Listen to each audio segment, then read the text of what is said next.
I knew all along there was a difference between boys and girls because I had two older sisters. But, there came a time in my life when I got curious about just what that difference was all about. And growing up back in the 50s, it was hard to find out sometimes, hard to get good information. This was back before they talked about it in school and showed you all about it in the movies and on television. This was back in the time when Ozzie and Harriet slept in separate beds, and when Lucy had a baby on I Love Lucy, they wouldn't let her use the word pregnant on TV. And I was kind of a shy little boy anyway, so I had trouble finding out about this difference between boys and girls, this mystery in life.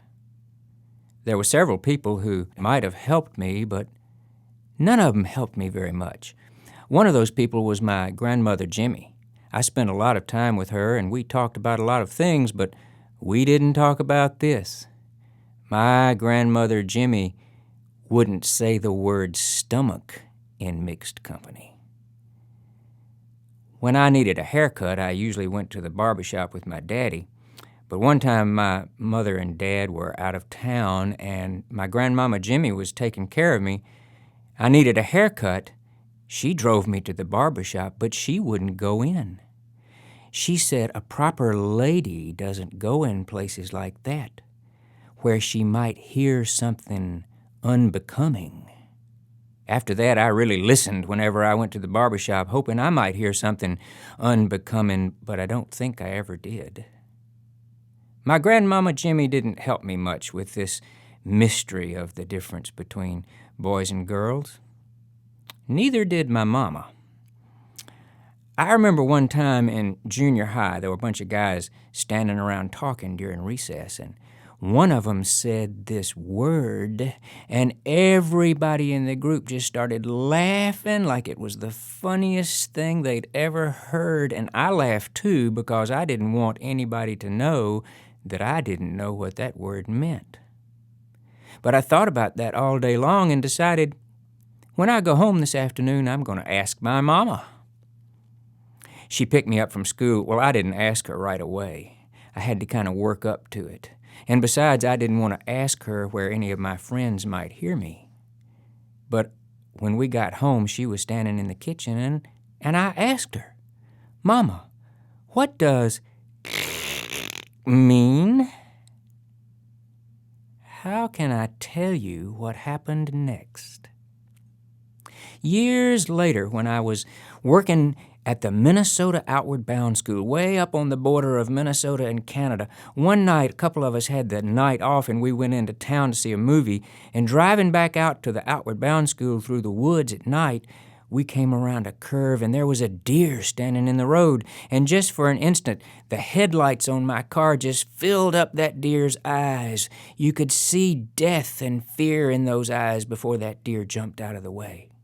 And I thought to myself, that's what my mama looked like when I asked her what that word meant. She looked like that for about 3 seconds, and then she put her mama face back on, and she answered my question. Here's what she said. I think these were her exact words. She said, "I don't know." So you see, I didn't get any help from my mama either. My daddy, he wasn't much help either. I do remember the day when he invited me into his bedroom to talk to me about the facts of life. This was back, as I say, before they were talking about it in schools and showing it on TV and in the movies, and daddies had to explain things to their sons. My daddy took me into his bedroom and I sat on his bed. My daddy had a tremble almost all his life. The doctors never did find out why, but he just always shook. And my daddy also smoked a pipe almost all the time. Even when he talked, he had a pipe in his mouth, and he'd hold on to the bowl of that pipe while he talked. Well, he was holding on to the bowl of that pipe and trembling, and you could just hear that pipe stem rattling against his teeth. I could tell he was nervous. And he said to me, I need to explain things to you. And then he said, and there's kind of a long silence and some more, and rattle, rattle, rattle. And then he said, you need to know this. You're old enough now. You need to know this. And he rattled that pipe stem in his mouth some more, and he kind of looked down at his feet, and he looked at me, and finally he said it. He said, you need to know that there are some girls out there who'll get you in trouble if you aren't careful. That was it. That didn't explain anything to me. It just made everything seem more urgent. Like I said, I had 2 older sisters, and, they might have helped, but the problem is there was as much difference between my 2 older sisters, it seemed to me, as there was between boys and girls. My oldest sister, Alice, loved sports. She was really good at tennis, and she liked boys mainly because they were good competition. We'd be sitting around at the dinner table at night and talking about our day, and she said, "Oh, I had a great day. I beat Johnny North at 2 sets of tennis today." After dinner, my youngest sister, Patsy, she'd head for the door. My mama and daddy say, "Where are you going?" She'd say something like, "Oh, I'm going over to Johnny North's house. He needs some comforting." My sister Patsy just loved boys. She was always going with one boy or another, and she always seemed so miserable about it. She'd either just broken up with somebody and she was miserable about it, or she was going with some boy and she was miserable about it. One of the boys she brought home was named Sickle Murphy. He wore his pants like he looked like he was expecting a flood any time. And he had 2 kinds of shirts he wore, his formal shirt and his informal shirt, and they were both undershirts. His formal shirt was a t-shirt and his informal shirt was a tank top. And he had a tattoo of a snake on his arm. First time he ever met my father, he flexed his muscles and made that snake kind of wiggle, like that was going to make my father say, "Oh yeah, you can go out with my daughter." Well, my sister Alice and I, we sort of hung around Patsy while she was going with all these boys, adding atmosphere, if you know what I mean. We'd hang around quoting poetry. Things like, "Patsy and Sickle, sitting under a tree, Kissing. First comes love, then comes marriage, then comes Sickle pushing a baby carriage." Well, you can see I was learning something. Actually, my mother did sort of try to help once with this mystery. She signed me up for dancing lessons at the VFW. That stands for Veterans of Foreign Wars, in case you don't know. And if you want to know what the veterans of foreign wars know about dancing, I can tell you. They know the box step. There we were, about 5 of us boys who'd grown up together and about 5 girls who'd grown up together with us, and this woman wearing this chiffon dress with this record player, all ready to take dancing lessons. I looked around and my friend A.L. Teague wasn't there, and I thought, how did he get out of this? The next time I saw him, I asked A.L., "Why aren't you taking dancing lessons with the rest of us?" And he looked at me and he said, "I'm Baptist. We aren't allowed to dance. That's why there's so many Baptists. I was ready to sign up on the spot."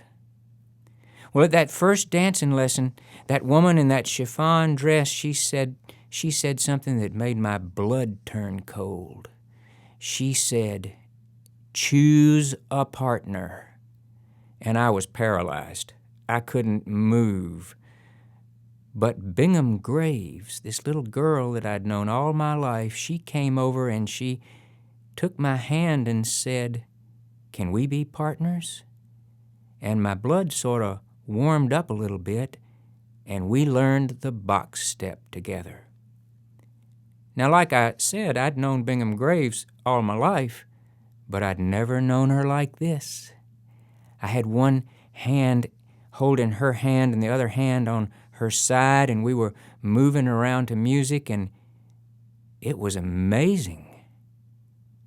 Pretty soon, Bingham Graves and I started going to movies after school when we could get one of our mamas to drive us. And some days I'd walk home with her and do homework at her house with her, and sometimes she'd come home with me and we'd do homework at my house, and pretty soon our friends were saying Bill and Bingham are going together. My problem was I had no idea where we were going. And the last place I ever expected to get any help was at church. See, we had this really, really old minister. Dr. Crow had retired and moved to our town. And when he got there, our church, First Presbyterian Church, was without a minister.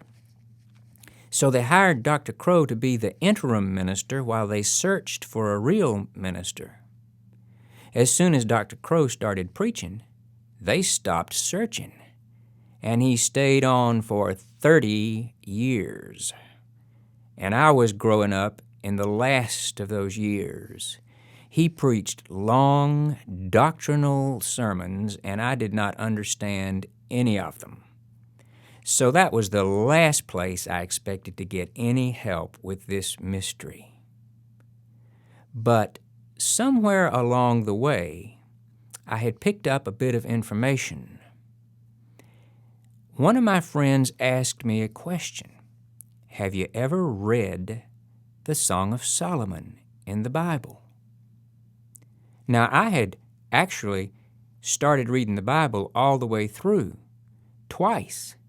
I got all the way to Leviticus the second time, but that was the end of it for me. And they put the Song of Solomon after Leviticus, so children don't stumble across it too soon before they're ready. One day in church, Dr. Crow was carrying on about something, and I reached over and got the Bible out of the pew rack and started reading it. My mama looked down at me and smiled. She was very pleased. I found the Song of Solomon and started reading. Have you ever read that book? It's right there in the Bible, and it doesn't say anything about God. It's just this passionate love poem between a man and a woman. I was reading along and I read, "Your navel is like a crystal bowl filled with fine oil. Your breasts are like two fawns, twins of a gazelle. Your nose is like a tower rising above Babylon." I couldn't believe what I was reading. All I can say is, you should have been there when I used those lines on Bingham Graves. Well, I never really did figure out where we were going, and Bingham Graves got kind of tired of waiting around, and she broke up with me. But later on, I met a girl named Lida, and we started dating and fell in love and got married, and that was over 35 years ago. We've raised 3 children, and we've got daughters-in-laws now. And along the way, somehow, I guess I figured it out. This mystery of the difference between boys and girls, it's not a mystery to be solved. It's a mystery to be celebrated.